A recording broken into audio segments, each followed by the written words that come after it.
Assalomu alaykum, hurmatli musofirda yurgan akalarim, ukalarim. Yaxshimisizlar, tinchmi? Tanajonlari sog'mi? Mana sizlar aytib o'tirdingizlar. Aka, Gazelga ish bormi? Gazelga ish bormi aka? Gazel topshirildi akalarim, ukalarim.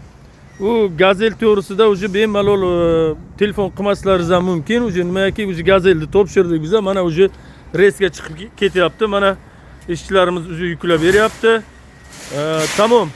Gazel shofiri keldi. Assalomu alaykum. Qanday sog'ligingiz? Yaxshimi, tinchmi, bo'lyaptimi? Gazel topshirildimi? Tamom, liniyagami? Gazini bo'lsin. Qayerdansiz?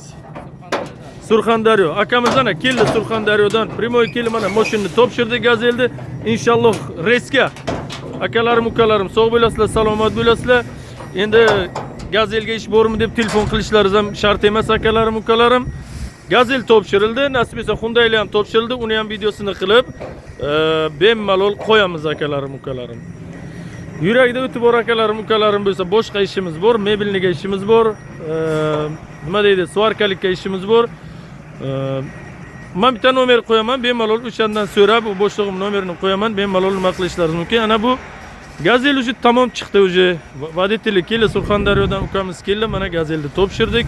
Liniyaga chiqib ketyapti. Aytdim, tochkasi 2000 rubldan deb.